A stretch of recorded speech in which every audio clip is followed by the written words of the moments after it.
Good afternoon, everyone. Welcome to Kingdom Politics Podcast. My name is Michael Huffman, and as always, I'm here with my good friend, Pastor Will from Hollywood Church here in Falmouth area. How you doing today, Will? Great. We're back live again and back. We had a pre-recorded last week, and we're back. I'm back from vacation, so we're back live for the foreseeable future. Yeah. Man, until YouTube cancels us. That's right, which is it's liable to happen in any week. Yeah, that's true. We may get targeted. So yeah, it is good to have you back from Alaska. The guy finally got his sea legs, and now he's back. And so y'all pray for Will. He is running on not a lot of sleep. He got in last night at 10:15 at his house from traveling from 7 a.m. the previous day or that day. And he met me today for lunch because I asked, and he obliged me. And so here we are. Yeah. But it is good to have you back. Well, I want to introduce somebody that's very special to Kingdom Politics, very special to the Virginia Assembly of Independent Baptists, very special to me personally. Delegate Karen Hamilton from House District 62 is on with us today. Delegate Hamilton, thank you so much for being with us today. We appreciate your time.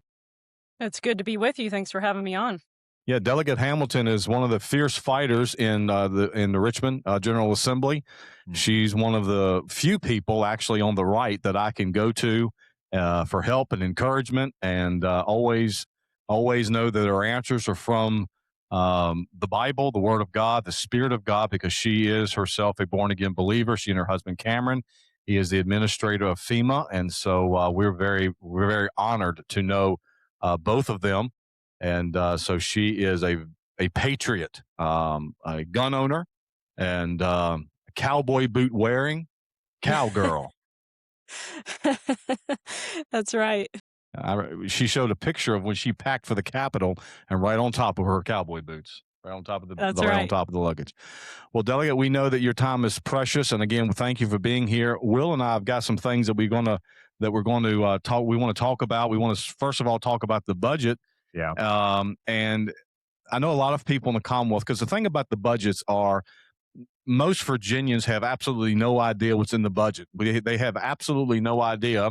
Even those people that voted for Abigail Spanberger on her affordability plan have absolutely no idea that her new budget increases spending by $9 million a day.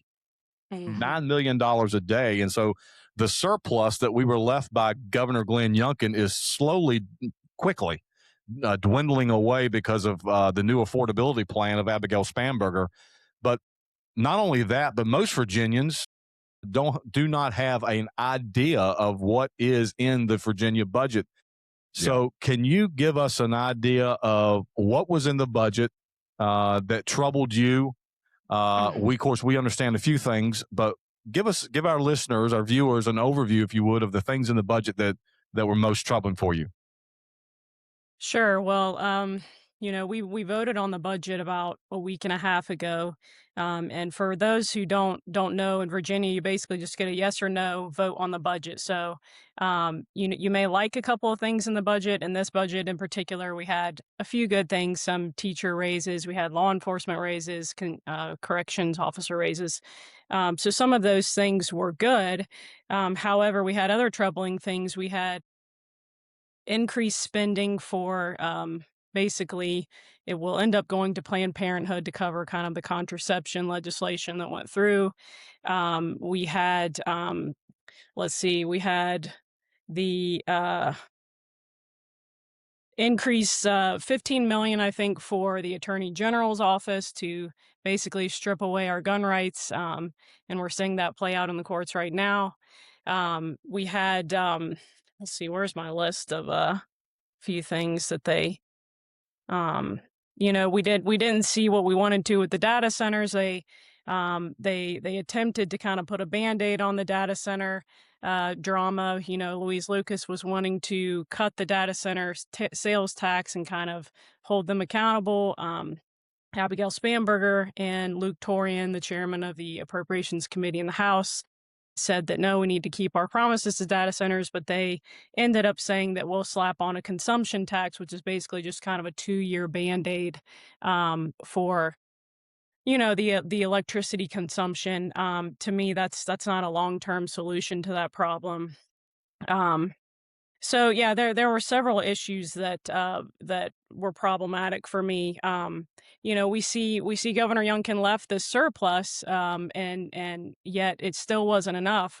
Earlier on in session, Democrats attempted to increase our taxes in many different ways, just on daily use things like home repairs, Uber Eats, counseling, even dog walking and dog grooming. Just insane amount of tax increases that they were attempting to put on us. But overall, one of the main things that kind of bothered me was the legislator pay increase. It would have been one thing if they would have tried to just match it with inflation or do it step by step, because legislators haven't been given a pay increase in about 30 years, I think it is. But I think it was just tone deaf for them to attempt to. Um, and their increase of spending along with their increase of spending on themselves, and so it just ended up being affordability for legislators and special interests, and not so much affordability for Virginians. Um, Additionally, one of the things that bothered me was that we're stripping away money from some of our law enforcement, the SRO officers that protect children in schools. Some of that funding was cut, and if we really want to get serious about protecting our children and preventing school shootings and things like this, we need those school resource officers. We need that program to be sufficient for the needs, and so there were many policies that, of course, they also worked back in the retail marijuana.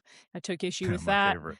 Um, they increased funding to higher education, which may not sound like a bad thing, but it bothers me because these public institutions are sitting on multi-billion-dollar endowments, and I'm just wondering why we have to keep hitting the taxpayers with millions of dollars in order to fund these institutions. So, in addition to that, they hit us with a carbon tax, which is going to increase everybody's power bill. So, many things that bothered me. An overall bad budget, in my opinion. Yeah. Can I say one thing real quick? Of course. Because one thing I've heard is, and I think people just misunderstand, so correct me if I'm wrong, but the surplus that Youngkin left over, it was not his to give away. It was the incoming governors and the incoming General Assemblies to give away if they were going to do that. Because a lot of people made arguments, well, how come Governor Youngkin didn't give it away before he left? And that's not how it works. So I just wanted to be clear Yeah, I Mhm. mean that money about that. that money belongs to the people of the Commonwealth. It doesn't belong to an elected official. Right. And so Sure. for him just to have spread the wealth would have not been Right. would have been not been a thing of integrity to do. So I know why he didn't do that. Well, one question I've got about the AG's office, Delegate Hamilton, you said $15 million to the AG's office. I wonder if that's going to include spell check software. You know, We're getting Correct. off the rails already. she brings out the spicy in me. You know that. Yeah, it's a Tony General, a It's a Tony General. Tony General and the Senators of Virginia. Well, you got to pay. You That's have to right. pay people to do his job because he doesn't try things. No, That's right. I think he hired somebody out in California to argue the referendum He case, did. and yeah. you can't make this stuff up. You Yeah. hire somebody from California to argue Virginia constitutional law. Well, I was sitting in the Supreme Court the Monday that case was heard, and I was 3 rows back from the attorney. I was sitting right behind Nick Minock from ABC Yeah. up in Northern Virginia, and he and I were talking, and I was expecting Jay Jones to be in the room, but of course he's never litigated a case before a judge in his life. So I mean, I don't know why I expected that, but yeah, he had hired out from California, and we were shocked at that. Mm-hmm. Yeah, So the question I pretty have, sad. yeah, that is super sad. Yeah. That would be like instead of preaching, I just hire somebody else Sunday yeah. morning and Right. go sit down. From another religion. Yeah, exactly. What is your opinion on this whole litigating through the budget? Because that's the other thing that or legislating. Sorry, not litigating. I was thinking about lawyers. Sure. I think a lot of people don't understand that a lot of legislation goes through. So, like the pot shops that are going to come 350 that went through and passed, and then Abigail Spanberger vetoed it, but now it's back because it got put into the Mhm. budget. Um, a lot about what we talk about on here is integrity and transparency, and that's about as least transparent as you can get, in my opinion, is to slide it into a budget. Yeah. Sure. Yeah, I think, it definitely doesn't serve Virginians well.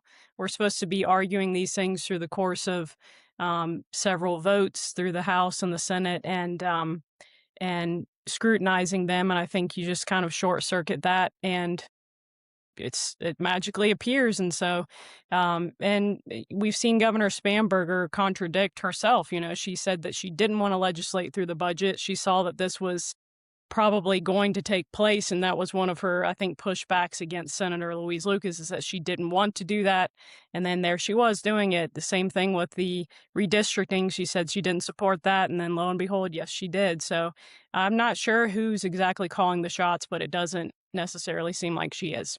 Well, it makes you wonder, Delegate, when Abigail Spanberger sends an amendment back to the House, decreasing or House and Senate, decreasing the number of cannabis stores from 350 to 200. So it's not that she had a problem with the overall process of having retail cannabis. She just Mhm. was uncomfortable with 350 stores. And so then when the Democrats rejected that, then she vetoed it. It kind of makes you wonder. And now they're, like you said, they're now back in the budget to 350. It kind of makes you wonder what back office deal was made. What did they have over her head to make her totally flop on her own amendment to put it Mhm. back to the 350 and to put it back in the budget? Because politics Yeah. is dirty if you are dirty. And I know that I've been in Mhm. it long enough to know that, I've been around it long enough to know that a lot of back office deals are made, and people, you know, dangle carrots over people's heads, or they're passed over people's heads to try to make deals. So it kind of makes you wonder what the left has over to Abigail Spanberger to cause her to flop on this. Of course, no one will ever know except the people that were in that room. Yes, I know. We could certainly speculate. I think a lot of this had to do with ego and who was going to set, the stage for the next 4 years, and who was going to call the shots going forward. And um, I wasn't certain who was gonna blink first. I kinda had my money behind Senator Lucas, because I thought that she's getting up there in years, she's coming under scrutiny herself, and she just kinda seemed like she was gonna burn it down if she didn't get her way. Um, I think she actually got more than most people think with the weed deal and all of that, and, the Medicaid funding expanding as well, but she did take a hit on the data centers. Yeah, yeah. Have you ever wondered, when they keep bringing up, you brought up Medicare expansion. Have you ever wondered when they keep bringing up in the General Assembly HR1, and I wish I had a dime for every time they tried to blame that on the problems of Virginia. Um, Somebody needs to articulate, and it probably has been, just people aren't listening, that the millions of people that are going to lose their Medicaid funding as a result of HR1 are illegals that are getting it that Mhm. shouldn't be getting it, and those people who refuse to work. Mm. Aren't those the typical people that are gonna be losing their Medicaid? And so then why does Virginia have to expand their Medicaid? Just don't give the benefits to people that do not deserve the benefits. Yes, yes, that's a good point. I feel like we're gonna be losing that argument for the next few years, but that's a good point. Well, because they've created a base of people. I mean, if you're getting free healthcare, why would you not vote for them? Right. Yeah. You know what I mean? It's the same thing in California when they release people or they get rid of the minimums, which they're going to try to do next year. You've created voters Mhm. and you've Mhm. created a base that's frankly not going to go against you because your other choice was jail or your other choice is medical debt, which is most people have it. Yeah. That's right. And actually that's a good point. I mean, that's kind of the unspoken thing that everybody has thought, that this was another voting base that they wanted to tap into.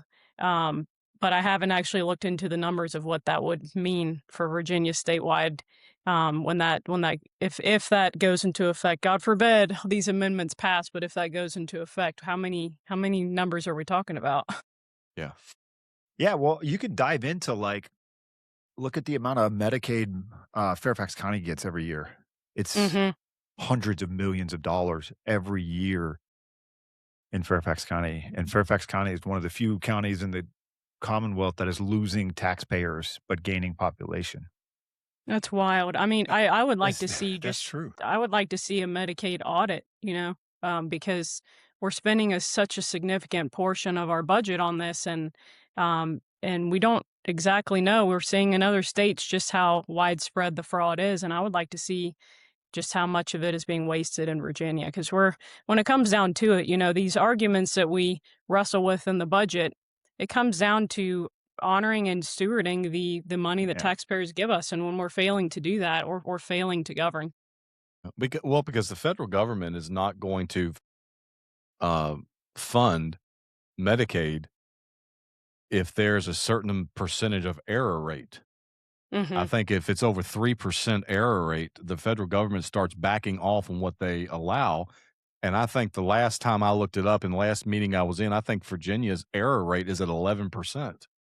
Hmm. And so the federal government is not going to, at least under Trump, is not going to fund a system in a state or a commonwealth that is trying to give, and of course an error would be somebody who's getting the benefits that aren't supposed to get the benefits. Yeah. And the federal government is not going to fund Medicaid, a state program, when the commonwealth or the state is allowing people to get it who don't deserve it. This is not an anti-immigration statement, but if you are not a citizen of the United States and not a citizen of the Commonwealth of Virginia, then you don't get government benefits. Well, and it's not just them either, too, right? It's also people who could work Yes, and have insurance that don't. correct.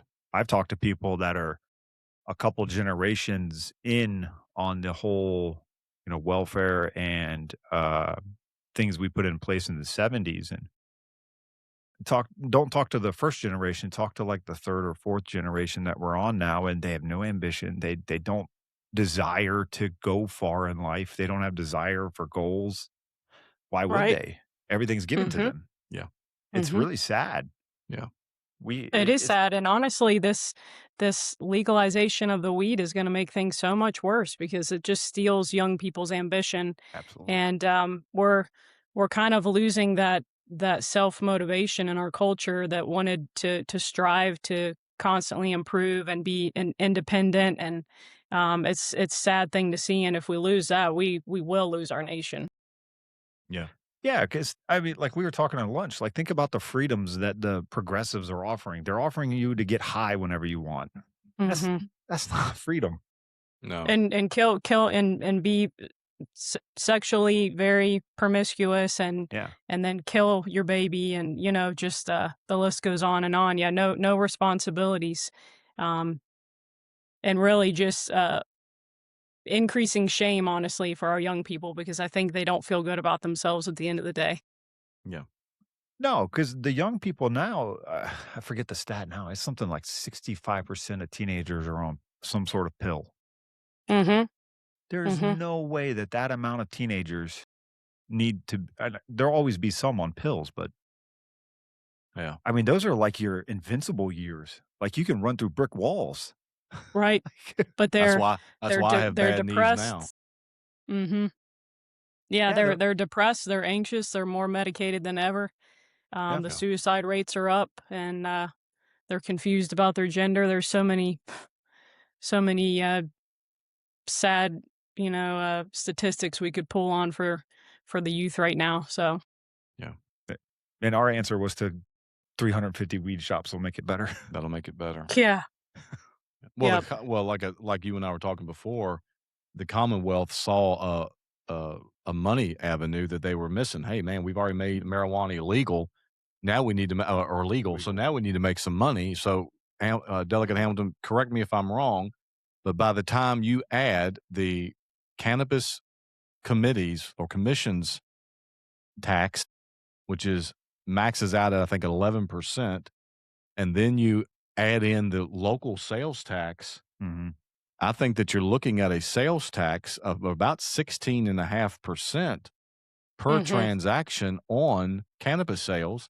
And it's interesting to me that you can only buy 2 ounces of marijuana per transaction, not per Okay. day, but per transaction. So now the original bill stated that they were targeting areas that had a 50% or greater drug related charges and giving licenses to people who had previous drug charges.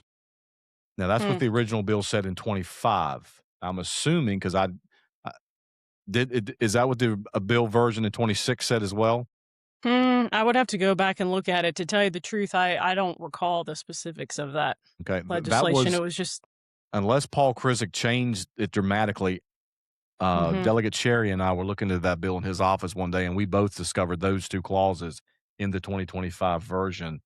Now, assuming that wasn't taken out, so we're putting 350 marijuana stores in high drug areas operated by people with former drug charges.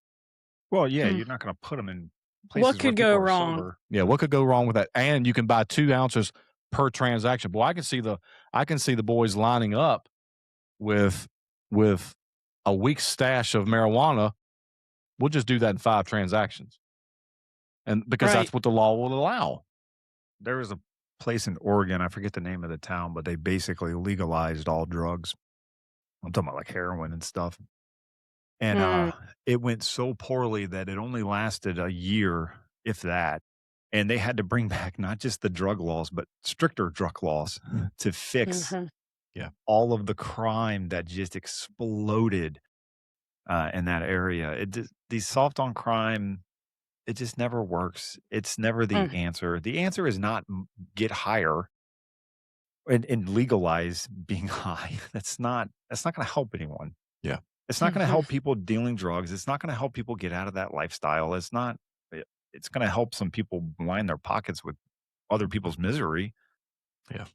And why is the That's state right. involved in Yeah, that? and they just made our law enforcement jobs so much more difficult. Yeah. Frustrating. Yeah. Yeah. Well, speaking about one more portion about the budget, because when I was in the chamber on Monday of this week, uh, you all were considering the amendments.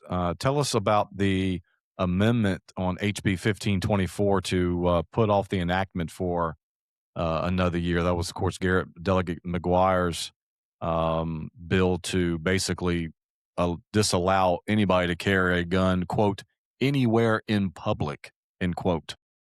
Right. So that it basically gets rid of open carry in Virginia. Um, yeah, they wanted to delay implementation to next year. So on the surface level, it looked like, oh, this is a good thing. We should support this. I decided to oppose it. For one, I decided to vote no on things that I just opposed in general, even if it made it slightly better, because I didn't want to give any positive vote on the idea. But I think this was just them trying to stall and see what happens as this court process plays out. And they don't want to scrap all of their bills. So I think if they can adjust that one, especially the definition of assault weapon that may kind of shift over time. I think they were trying to just stall and not exactly give a win to our side. So I oppose that. We'll see what happens, but I think it's hopeful today. Just for your viewers, we got another one. The DOJ said they are going after Virginia, and they are going to stand up for gun owners. So that's encouraging. Yes. Yeah. Yes. Absolutely. Absolutely. We're seeing a big movement at the Supreme Court with the decision they made about the Hawaii ban on carrying a weapon in private places without store owner permission. Supreme Court voted 6-3 that was unconstitutional. So you know, and then you've got Bruin, you've got Heller, you've got McDonald. I mean, you've got all these cases. It's amazing to me. I mean, we understand the heart behind it, but it's amazing to me that the Democrats can look at how the Supreme Court is going to rule, at least in our present Supreme Court, because of how they have ruled. And they've got to know that this is ultimately where all these cases are going to end up. And so therefore they've got to know that they are going to lose. And how many times did you all tell them on the House floor? And because I also heard them say it on the Senate side, but I know you all told them many times on the House floor, go ahead and pass it. It's going to be litigated and you're going to lose. And so they've got to know that this is how it's ultimately going to end up. But I live with the notion that the reason that they do what they do is so they can go back to their districts and say, well, we tried. This is what we tried. We tried to make the streets safer, but that Republican-led Supreme Court doesn't mind our streets being unsafe. Sure. And you were there on Monday. Delegate Garrett gave a great kind of a I told you so, or I'm going to tell you so when this doesn't work out in your favor.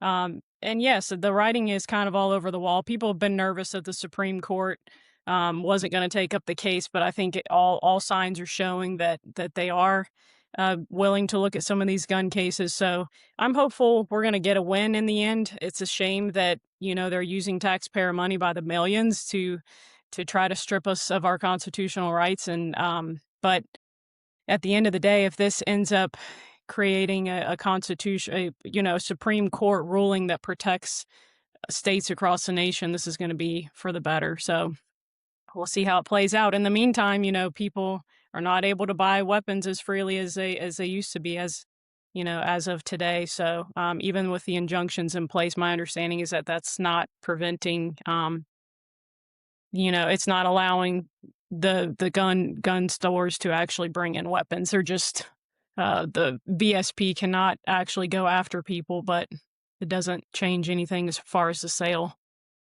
You may have some more information on that, but I think people are more in a holding pattern to see what happens. Courts. Yeah, it's crazy. The crazy part to me about especially the 2A stuff now, I own a weapon. I was trained in them. I'm fine with them. It's for me, it's more of a. I am a weapon. Oh, I believe that. Yep. That's why.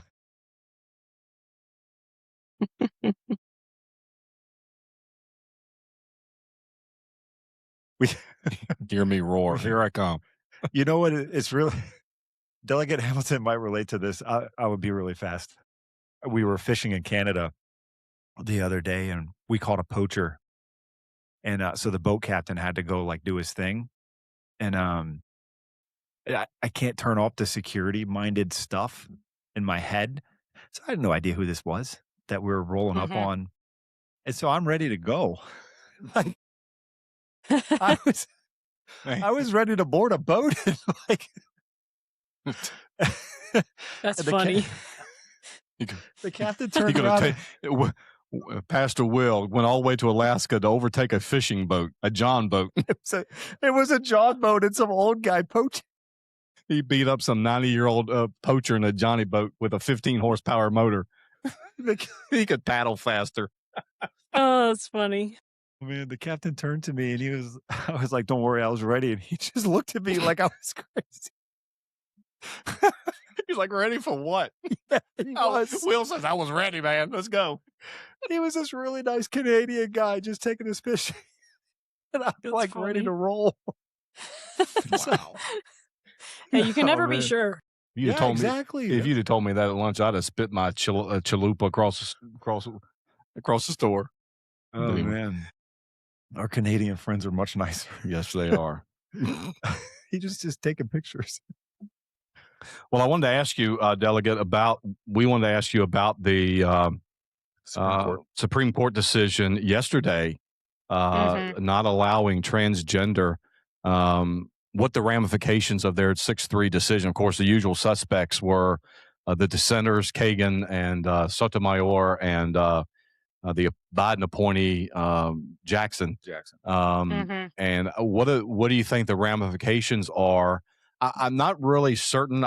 Even though I agree with the ruling, you know me well, Delegate. You know that I'm an originalist, as you are, and I really wasn't comfortable with even the majority opinion trying to use the 14th Amendment to justify their ruling. Although I agree with the ruling, Right. I agreed with Kavanaugh's position more so that this ruling does not nullify or contradict Title IX.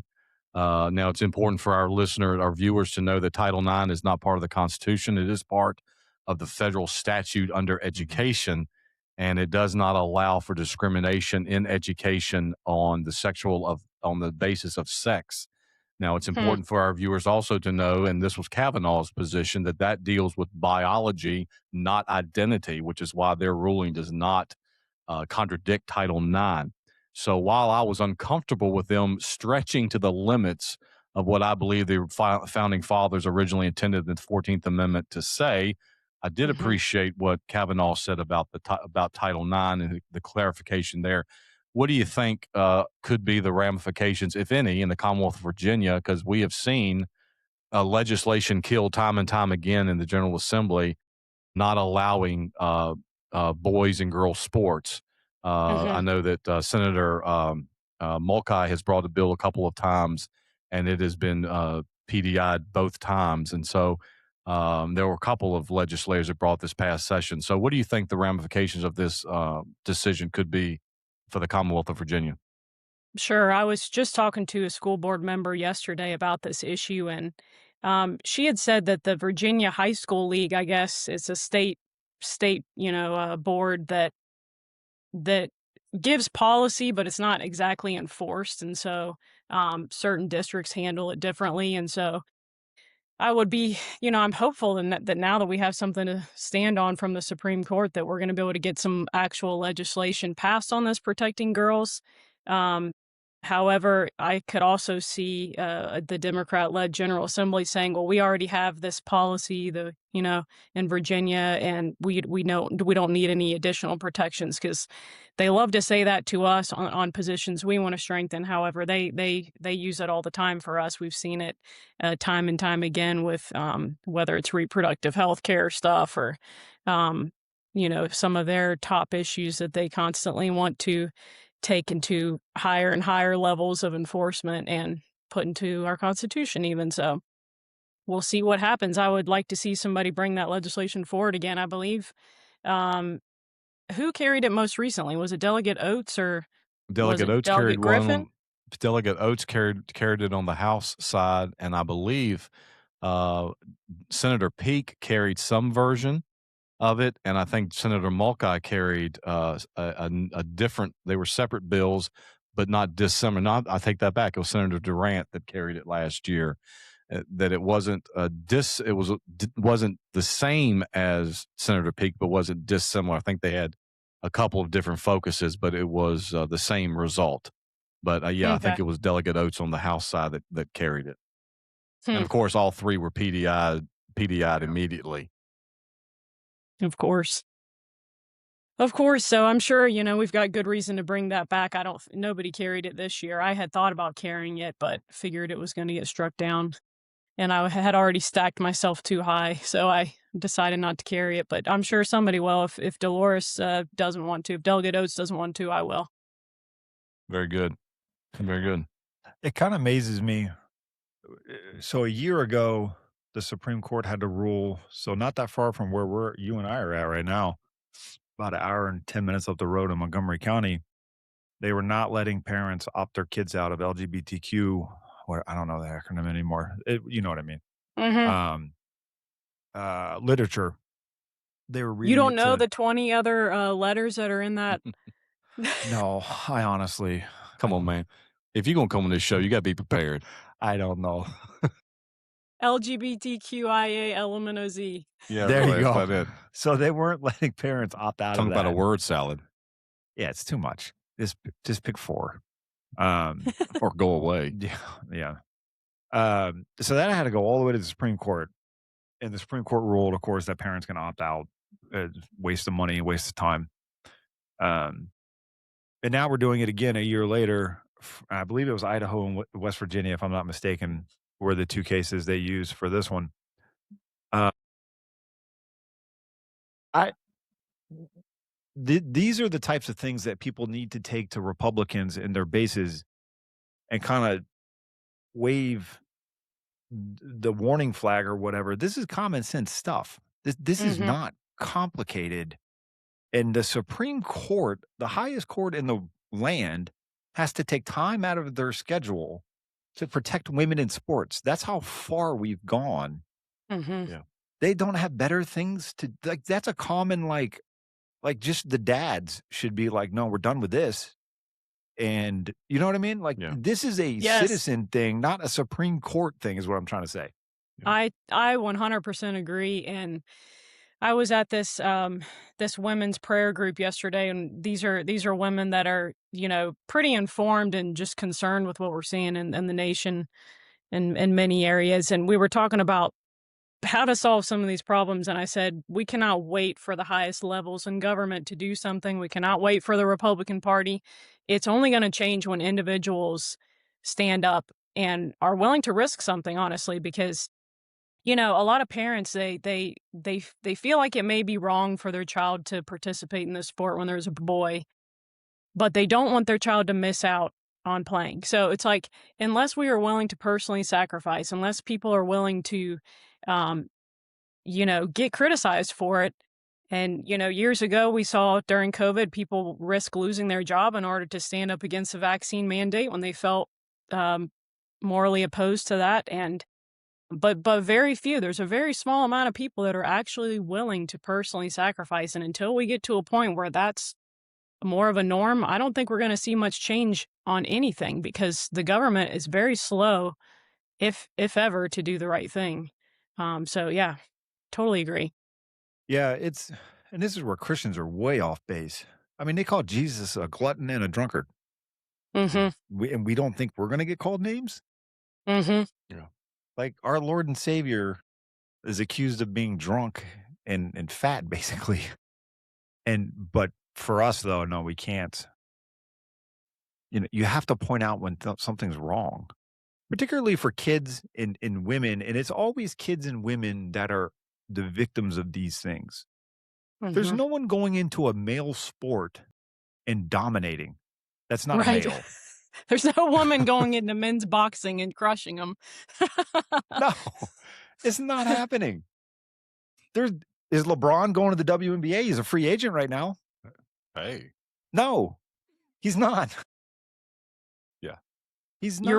You're right. And I've made that point many times on Twitter, just saying that, who are the victims of these progressive policies? It is always the most vulnerable Every time. among us. It's the unborn, it's young children, it's disabled people, it's women, it's the weakest among us. And you can't claim to be the compassionate and empathetic and tolerant party when you don't care one bit about the victims of some of these policies.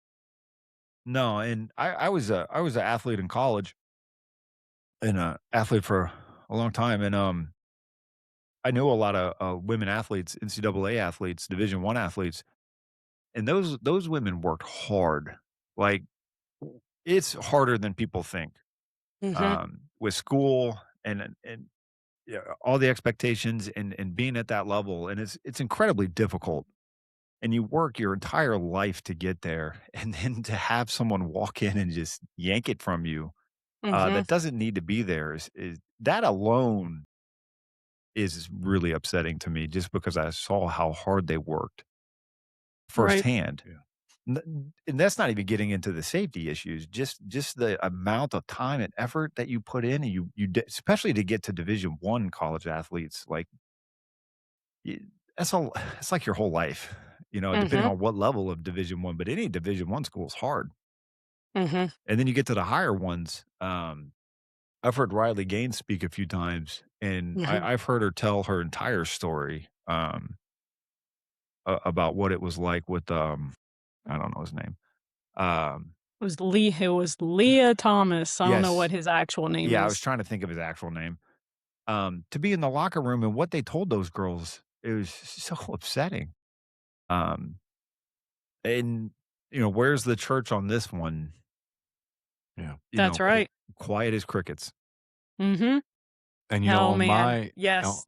on my worst day, I will maybe not my worst day, but when I'm not in a very good mood, I will get up and say things like, all this legislation does is put like you guys have been saying, the most vulnerable Yeah. at harm's way, and protects perverts.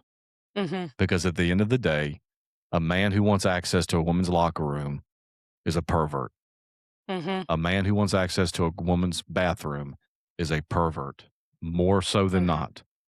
Yep. I'm not saying that there's not some people out there that have got some wire crossed because of the fallenness of humanity.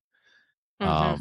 But more times than not, it has to do with perversion more than the need for accessibility. Because let's be real, if you're a man, will your pride will let you succeed in a women's sports team?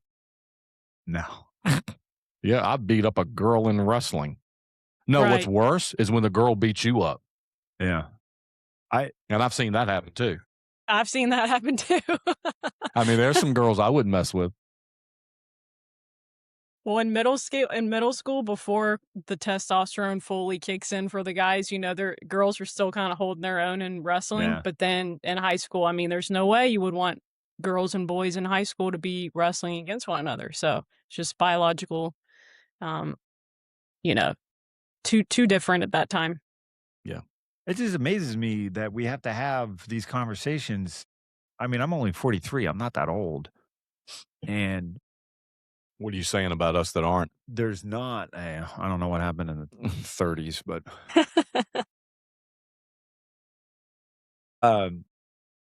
you know what? Actually, I have a better example. You know Pastor Shane. Oh, yeah. He's from California. He grew up in California, and he was telling me one day, he's like, even in California when I was a kid, nobody would have imagined boys and girls locker rooms. And he's the same age as us. And so we're talking about the 90s. We're Yeah. not talking about, 1,000 years ago. Mm-hmm. But it was so fast. And the church is just so quiet and Yeah. failed to act properly. And now you have denominations just crumbling because of this stuff. Mm-hmm. All over the place. There's no denomination that is not immune to it. No. Right. I mean, I have passed some churches of certain denominations completely wrapped around their perimeter in rainbow flags during June. And I'm just like, what is going on here? I mean, and all they care about is welcoming everyone. They don't care about sanctification. They don't care about preaching the regenerative gospel of Jesus Christ that saves us from our sin. Yeah. It's just crazy. Yeah, the failure of the church overall has led to where we are. If we had a louder church, if we had bolder people in the pulpits, I don't think we would be in this circumstance. In my book that I wrote, Reclaiming Our Constitutional Republic, the first chapter is on. It's entitled "The Church Was the First Line of Defense," and that's what's lost is the church has lost its voice because they are too afraid to offend. Well, you can't say this, brother, because I've got Democrats in my church. Well, and they don't agree with you. Well, if you've got people in your church, I honestly asked this question to myself. I'll probably get a few emails this week, coming week, on this statement. But I asked myself, well, if you've got people in your church that are pro-choice, what kind of gospel are you preaching, if at all? Yes. Yeah. Because They ought to be uncomfortable to be pro, sitting in that pew. exactly, Oh. if they are pro-choice, they're not going to tolerate the gospel of Jesus Christ. And so what else are you equivocating on? And I want to caveat or segue rather from on that statement, Delegate, to some bills that you carried last year you carried 14 bills last year and 13 of them failed. And the only one that they accepted was you're celebrating the life of Cecil Breeden, I think it was. This is not in the special session. You did one for Madison in the special session, I think. This is the 2026 session. And just for our viewers, they rejected them because they reject life. They reject decency. The first one they rejected of yours, well, maybe not the first one, but the one on the list that I've got is HB 531, which was the Born Alive bill. You carried it on the House side, Senator Glenn Sturdivant carried it on the Senate side. It almost passed subcommittee on the Senate side, amazingly.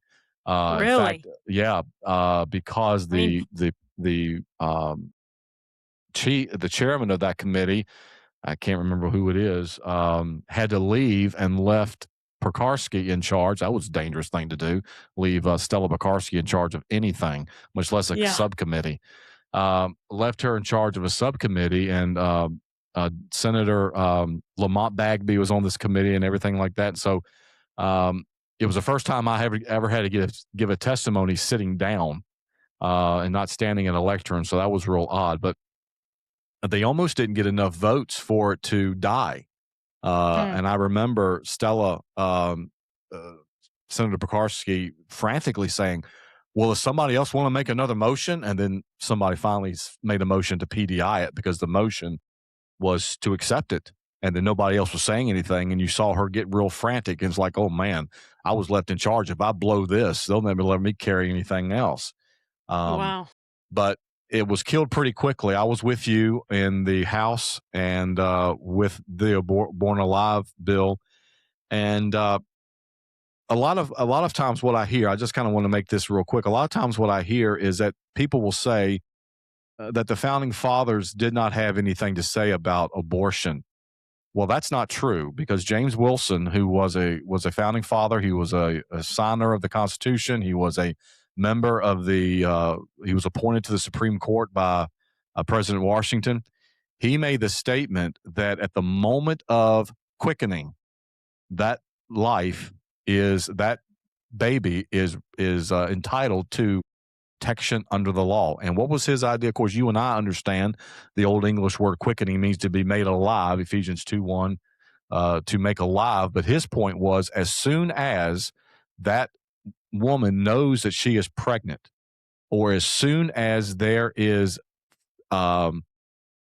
issues or facts of life, a heartbeat, brain activity, our founding fathers said that child is deserving of protection under the law.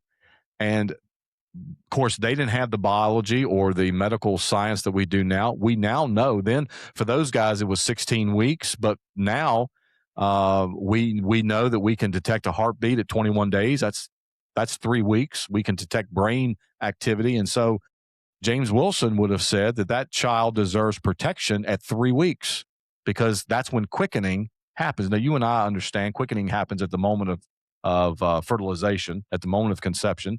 Quickening happens, a life begins to form. But just taking his words and medical science today, the founding fathers would have said every child has the right to life. Every unborn child has the right to life at 3 weeks, because that's when we can detect a heartbeat. So I want to ask you, are you going to bring your Born Alive bill back next year? Yes, I plan to bring that one indefinitely until we succeed. Very good. Very good. And in case, just for our viewers, would you please give an overview of I mean, it's pretty obvious what it is, but just could you give an overview of what that bill would require? Sure. That bill basically says that if a baby survives the attempt of an abortion, that they must be treated as any other baby of the same gestational age and given the care that any other baby would receive. So it's basically a common sense bill that, a human being is alive before you on the table, and they should be treated as any other human being, not one that was trying to be terminated. Yeah. And if I remember correctly, correct me if I'm wrong, but if I remember correctly, Delegate Askew raised his flag for PDI pretty quick after public testimony on that bill. That one, he went after me on the Sages He did go law. after you on Sages Law too. Yeah. Yes, he's for some reason he does not like me. I've had several run-ins with him, and it was funny because everybody told me he's so nice. He used to be in L.A. and he's really nice, and so I went in thinking, oh, I'm going to try to get along with anybody I can get along with, but Sure. yeah, he doesn't like me for some reason, but that's okay. Well, whatever we can do to help with that, we already talked at lunch. when we were talking about questions. And I want to thank you for putting that bill forward because I use it I've done a bunch of pro-life stuff with the abortion amendment coming up. Hmm. I use it every single time that I speak because it shows exactly where the quote unquote progressives are at in terms of caring for the unborn, and it's at zero. Yeah. That's right. Because they would have voted. This is a no-brainer bipartisan bill. It should be, at least. Hmm. Obviously, it's not. But this, even more so than the amendment, when I go speak, helps people understand exactly how far down the road they are. Mm. Mm-hmm. So No, that's a even great point. That's a great way to enter into the conversation about the abortion amendment. Yeah. yeah, because people get uncomfortable when you talk about it, and that's fine. I mean, I've done it enough times now where I don't really get uncomfortable anymore. But when people come to things that I do, and it can get uncomfortable sometimes, to be honest. But Hmm. this is one where you would most people, if you go talk to just a regular person, they're going to be like, "Oh yeah, this like the baby survived. We should help it. Like, Hmm. Yeah. we should help Right. that child." Um, that should be a no brainer. So I just wanted to tell you that because even though it got passed by indefinitely, it has not gone. No. Not at In all. Hmm. vain or not been helpful or something. No. Oh, I appreciate it. And I mean, I was really surprised it even got docketed. I expected them to just never even let it see the light of day. So, as long as as God has me in that seat, I will continue bringing that one forward, and I will force them to vote on it. And that's, Amen. my prayer and my hope is that we could get to a point where that would be a bipartisan bill. What I don't Yeah. understand, and we were talking about this off air at lunch today, Delegate. What I don't get is we have several candidates that are running for congressional seats this year. We've got candidates running against, got Kim Farrington, you got David Williams, and Hmm. such running for the Senate seat against Mark Warner. Um, what bothers me about so many of the candidates that are running is so many of them have made absolutely no public statement about abortion, about the right to Hmm. life, and I don't understand why they want to distance themselves. I mean, I do understand because they don't want to make that the crux of their campaign, and I get that because Hmm. there are other things that are bothering the people of Virginia, for example. Hmm. Um, Now, I believe that, and, Will and I have spoken several times. I believe that if you buy grapes from the grocery store, you would probably do yourself well to wash them off before you eat them so that you stay Right. healthy. But that's not what is on the minds of Virginians. That's not, Hmm. they're not going to elect an individual because they think that you eat too many pesticides. Hmm. That's not what is on their mind. And so it's troubling to me. It seems to me like what Will said, that they ought to be waving the flag as Republican candidates, that this is the bill that they killed in Richmond. Uh, the three candidates running for Congressional District 7 should be waving this flag that even though Eugene Vidman was not in Richmond, this is Eugene Vidman's party. Mhm. And this Hmm. is what their party wants. They literally are the party of death because Hmm. they are okay with going ahead and letting a child who was born out of the womb alive. They are okay with with the continuing process of letting that child die, which includes the the botched abortion of a 30-week child who is fully formed, has been able to live outside of the womb for the last 9 weeks. They're okay with letting that 30-week-old child out of the womb as a result of a botched abortion die. They're okay with that. And what I don't understand, Delegate Hamilton, is that the Republican candidates not enraged with this and waving this flag to the people of Virginia, because even Hmm. if you're pro-choice, you ought to be anti killing a child outside of the womb. Yeah. Yeah. I see what you mean. I think there has been a lot of, I would say, pressure from the top down to be quiet about the abortion issue. And that's very frustrating to say. I have been told by people n- not, at the very top, but local people and leadership to please stop talking about abortion. That issue is is over, and we always lose every time we bring that up. So I just say that to say that is the opinion widespread of people running campaigns, people in leadership. They want to win elections, and they don't want to touch that issue if they don't have to. And to be honest, because the federal government and SCOTUS kicked it back down to the states, they feel like, okay, we don't have to really touch this one. And I think I haven't paid close attention to all the candidates to see if any of them have brought it up. But I certainly know the ones I have spoken to are trying to not bring that up because they just think it's a losing issue for them.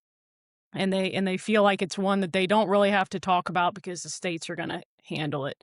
I would like to see them support our opposition to the amendment statewide. I know several of them attended the March for Life in Virginia and have spoken on the amendments to some degree. So I see some of it. I would like to see more of it. I think you're right, Doctor. It's a strong position to say we stand for life, and we stand for there are so many other aspects to this amendment that we could discuss, parental consent, protections of the woman.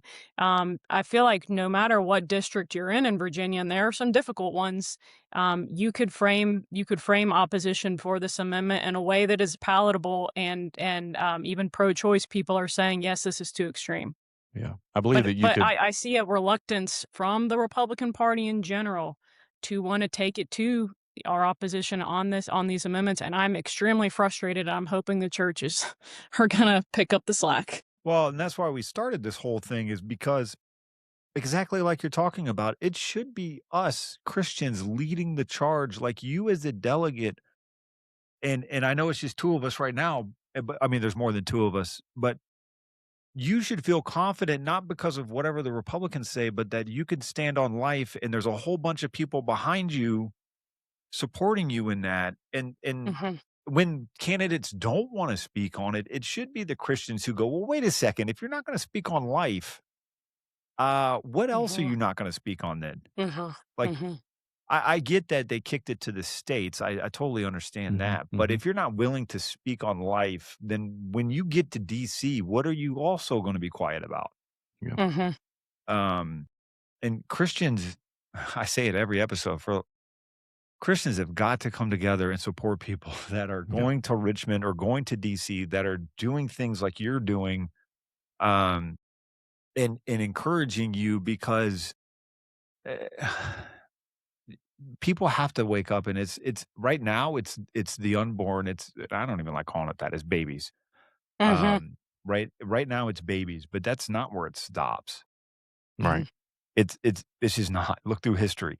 No, Um, and sooner or later, it's going to be the elderly. It'll be euthanasia, and it'll be, and then who's deciding that? It's going to be insurance companies and doctors. yeah, And then what's next after that? It's going to be, well, it's already to the disabled, right? Because we had that whole Hmm. YouTube thing with the YouTube guy. Right. Um, Yeah, I, I agree, and I'm curious to hear your perspective of this, because like one of my thoughts as to why I think the church has been hesitant to be at the forefront of these issues that are seen as political, but we know they're not. yeah. They've become political because the church has been absent. But um, I personally believe that there is so much shame surrounding these issues because at this point, like 1 in 4 women have had an abortion. mhm, There's a lot of women sitting in church pews that have had an abortion, and until they have the courage to share that testimony. And God says in his word and in Revelation that we overcome Satan by the blood of the Lamb and the word of our testimony. And we start unlocking that power through the testimony of what God has carried us through despite our sin. And I think we're gonna see the chains of this around our country fall away. And when Roe v. Wade was overturned, in many ways that was kind of like Goliath fell. We thought that was never going to happen, but Goliath fell. But right after that, the battle wasn't over. They had to chase the Philistines out of the land, battle by battle. And I think that's where we are now. And we're seeing people that are kind of battle weary, and we need the church now more than ever to be loud about this issue and telling people in their congregation, not just about the amendments, but hey, this is when the vote is, and you need to go register to vote. Like, we can no longer just say, we want to stay out of politics when because our absence has allowed many spiritual issues to become political issues. Now we've got to engage in the political realm because we failed to earlier. So that's my opinion. Yeah, I texted Dr. Huffman this when I was on the plane because I couldn't sleep on the plane. I can't. And so I had 5 hours on my hands. And the church has lost its strength. So what we practice now in the majority of churches, and this isn't a judgment, this is just the truth, is it's called monotheistic therapeutic deism. Sorry, it's a big theological term, which basically means therapy, uh, Hmm. God through therapy. And the problem is, and we talk about this a lot on this show, is that people are missing the actual power of the gospel. Hmm. When you fail to preach the entire gospel, and it's the same thing in progressive churches. I've had debates with progressive pastors, and those churches are miserable. Like, I've had Hmm. progressive pastor. Well, to be fair, I've only had one ever come to my church, and he couldn't get over how welcoming it was and how warm it was, and everyone talked to each other. And like, he was like, "What are you doing?" I was like, "Nothing, just preaching the gospel. It's not rocket science." Um, and so the church has done that, and it is also coming from the seeker friendly. So we're decades now into just bad doctrine, Hmm. and it's causing people to miss the entire gospel, which is the only healing thing in this world. It's the only thing that gets people sober. It's the Hmm. only and keeps them sober. It's the only thing that can heal from an abortion. Uh, is Jesus Christ. I've seen it with my own eyes. Mhm. Hmm. Myself, I say it all the time. Jesus literally saved my life. Like, not metaphorically, not some abstract thing, like literally. Um, and so the church has lost its strength, and we have a Hmm. lot of people that don't want to be uncomfortable. We're very Hmm. comfortable in our lives, even with all the taxes. Like, people will get upset, um, and then they'll just do it though. Like, Hmm. you know what I mean? We get comfortable. Like, Yeah. okay, this is what it is now. Now I'll be comfortable again. I was Hmm. outraged for a second. Um, And so that's where the church is, though. The church will get outraged, um, and even the big denominations will get outraged, and then they'll stop a little bit, like, Hmm. and it'll go back to normal. We were talking about the conferences. People get fired up. You go to a conference, a Christian conference, you get fired up, and like, but then you go back and it's the same, right? And that's where the church is, and the church needs reformation. That's why you Hmm. don't see revival. Like, people get really upset at me when they're like, "Whoa, I pray for revival." I honestly do. But the reason you don't see it is because the church has not repented. Yeah. The church is not selling the message that the gospel has made such a huge impact on my life that I'm on fire. Mhm. I'm filled with joy. Like, uh, the church is lukewarm on so many things, and it's not attractive. It's not the attraction that it's supposed to be. Now, of course, there are exceptions. I know plenty of Bible preaching churches that are growing, that are full of the Spirit and things like that. But when I say the church, I mean as a whole He has in a big America, C.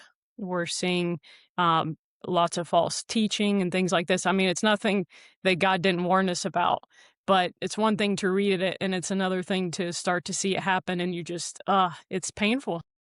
Yeah, it really is painful. There are, and see, that's the really ironic part about the whole thing is you're correct. The churches that are preaching the entire gospel Hmm. grow. Hmm. All the other ones die off Yes.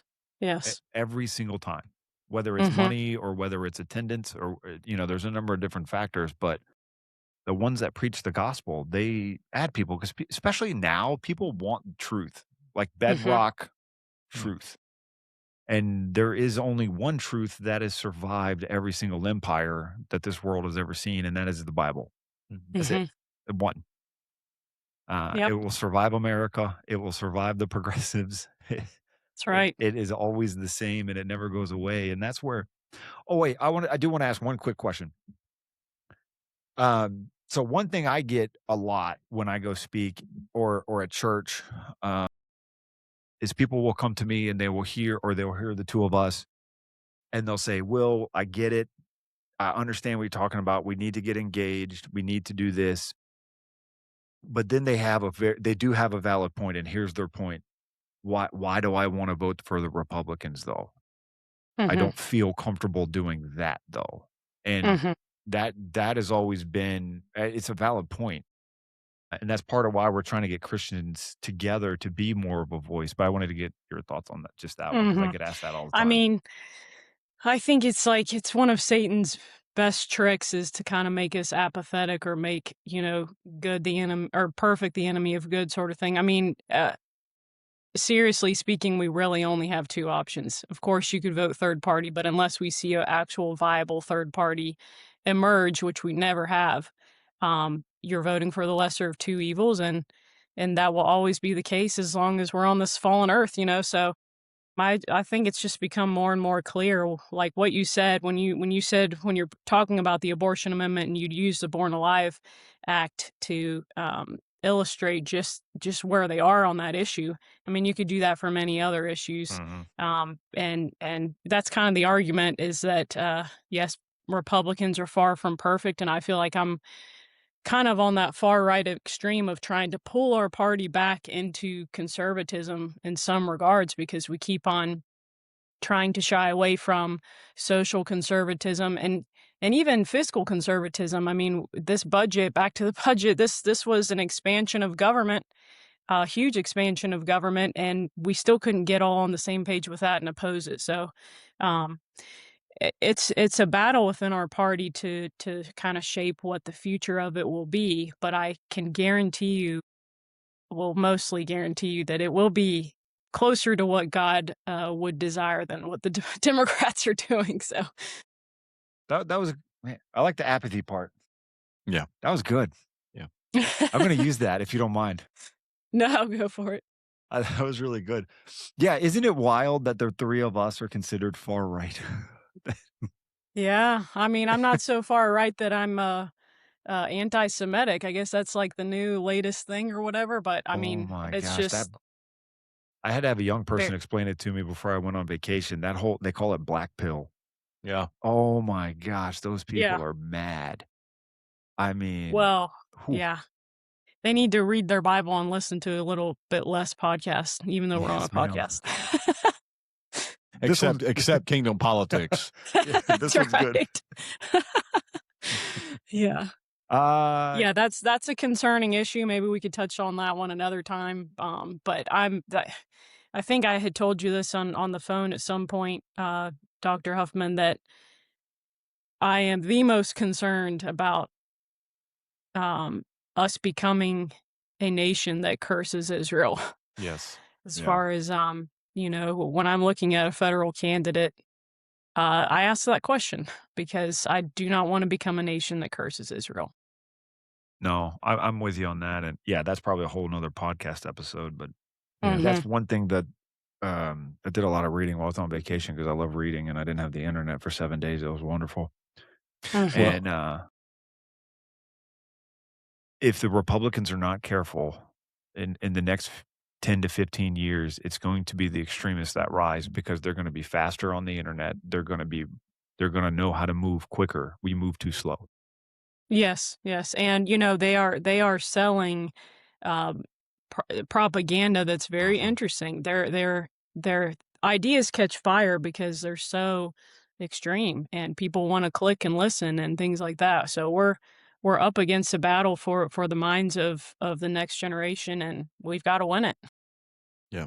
Yeah, for sure. Do you have anything else, sir? Or Just to ask, are you also going to bring Sage's Law back next session, Delegate Hamilton? I'm going to bring Sage's Law back, and I think it should pass. Don't you think? I think it should have passed last time because it's a common sense thing. But again, it ought to be a flag that the Republican candidates are waving that not only do they want to keep born alive children dead, they want to go ahead and let them die, but they also want to keep parents out of decisions regarding their children, which is at That's the right. very heart of what Sage's Law is all about. And I appreciated what President Trump did for her in the State of the Union address last time. Yeah. And I think that was a very heart-wrenching and very heart-touching moment.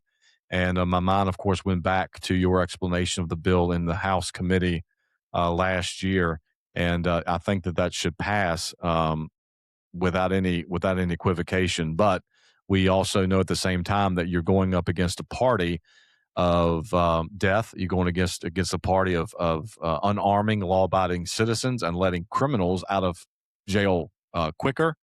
And we're going up against a party that wants parents out of the equation in all aspects of their life, abortion care, and with Sage's Law, they want them out of their decision making as far as their gender confusion, and they certainly want them out of their children's education.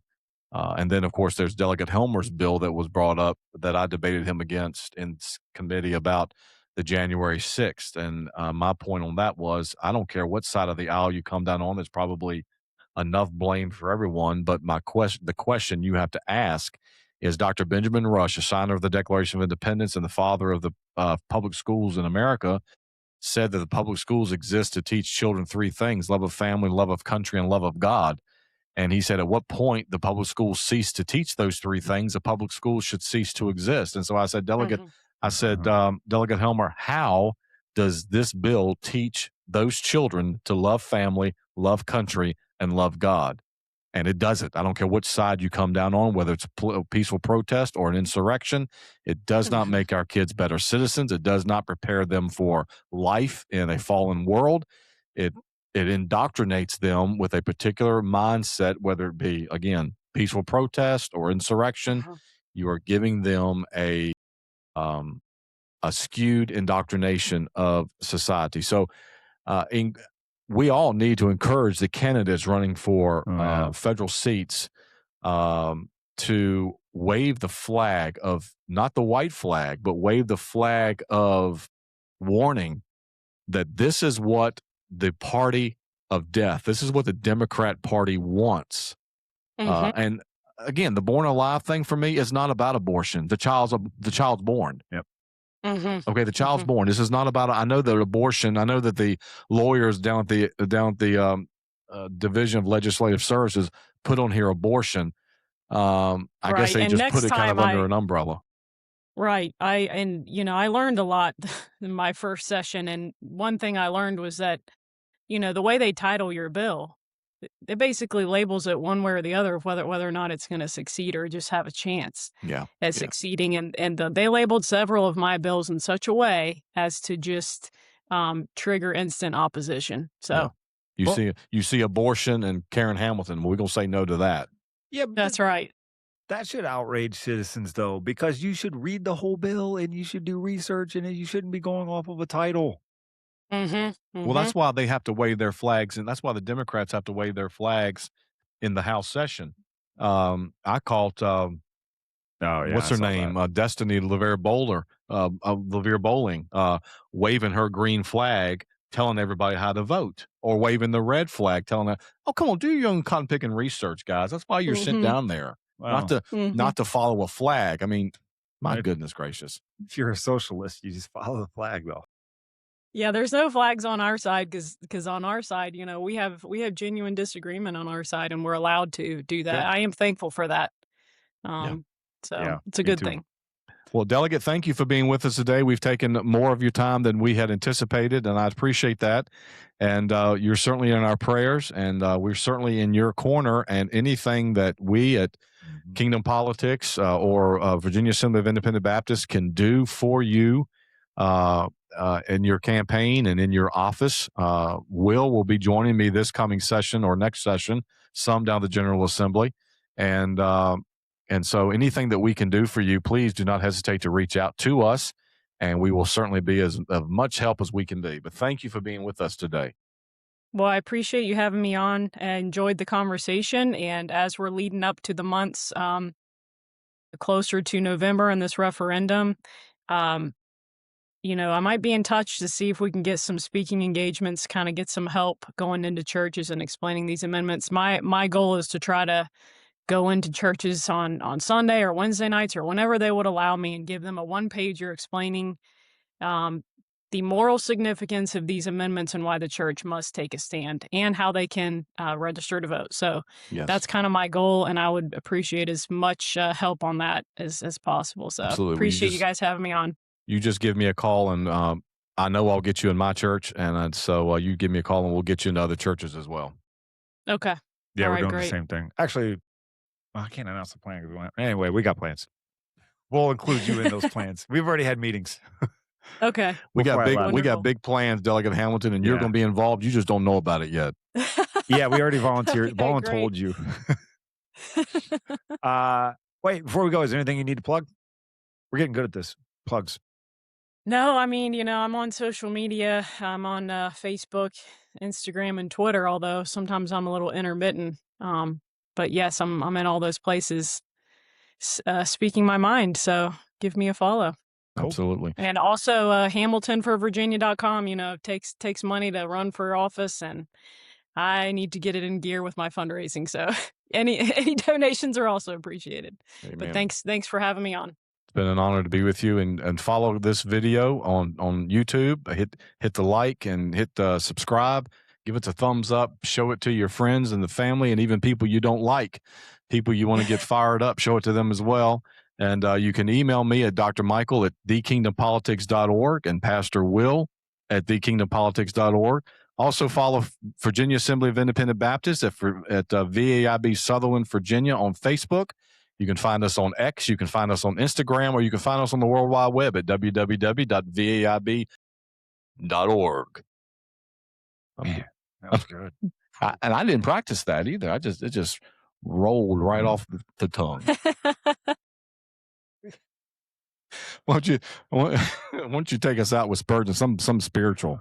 Oh my goodness. We're going to close with our Spurgeon quote, and I pray everybody has a great week. Thank you again, Delegate Hamilton. Thank you very much. And I heard the voice of the Lord saying, "Whom shall I send? And who will go for us?" And